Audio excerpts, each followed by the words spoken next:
Start. परिच्छेद. दिनांक 16 February 1988 रोजी झालेल्या 30व्या वार्षिक सर्वसाधारण सभेच्या अनुषंगाने अध्यक्षांनी केलेले निवेदन. बंधू भगिनींनो, परिच्छेद.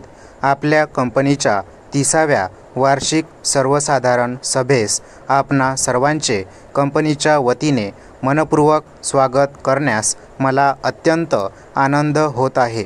31 ऑगस्ट 1987 रोजी संपलेल्या आर्थिक वर्षाचा संचालकांचा अहवाल व हिशेब तपासनीसांनी तपासलेले हिशेब आपल्याजवळ आहेतच. ते अहवाल आपण वाचले आहेत असे मी गृहीत धरण्यास आपली हरकत नसावी. आपली अनुमती गृहीत धरून आपल्या संचालकांनी 15% लाभांश देण्याची शिफारस केलेली आहे. त्यासाठी 1,640,00,000 रुपये लागतील.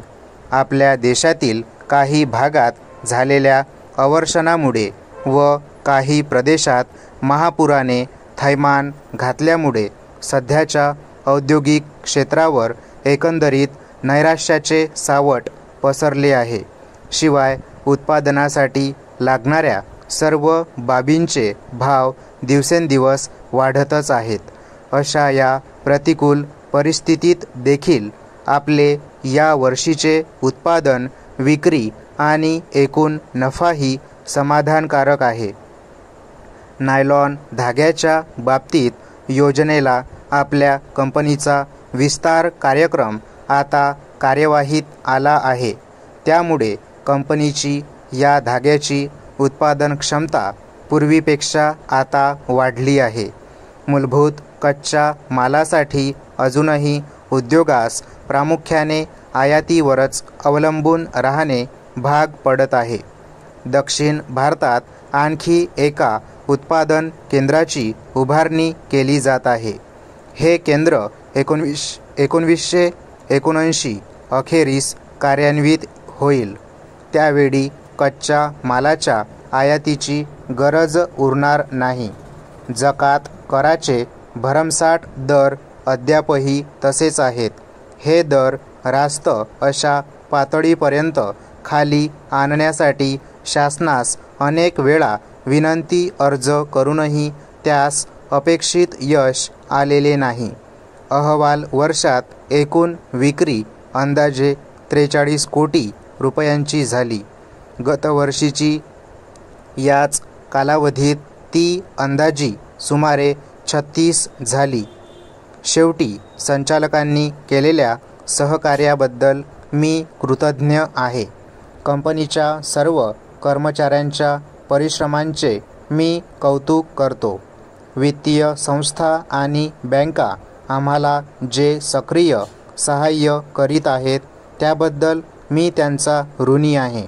त्याचप्रमाणे सर्व सभासदांनी दिलेल्या सहकार्याबद्दल मी त्यांचा मनपूर्वक आभारी आहे. परिच्छेद. ग्रामीण भाग हा भारताचा आत्मा आहे असे म्हटले जाते.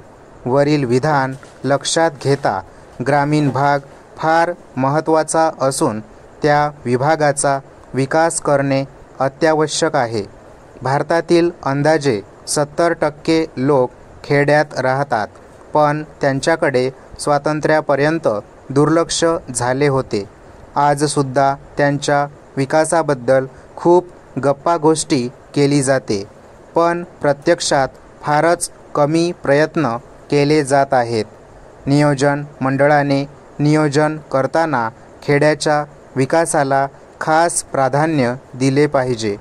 नियोजनात वर खाली उन्नतीचे तत्त्व न स्वीकारता खालून वर उन्नतीचे तत्त्व स्वीकारावे की जेणेकरून ग्रामीण विकास झपाट्याने होईल. खेड्यातील 90% लोक शेतीवर अवलंबून आहेत, म्हणून शेतीचा विकास करणे आवश्यक आहे.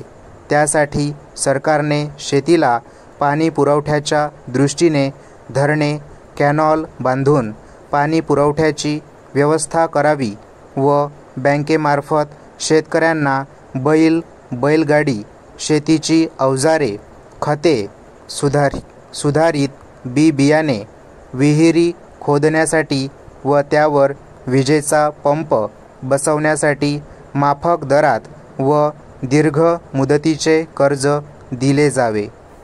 स्टॉप.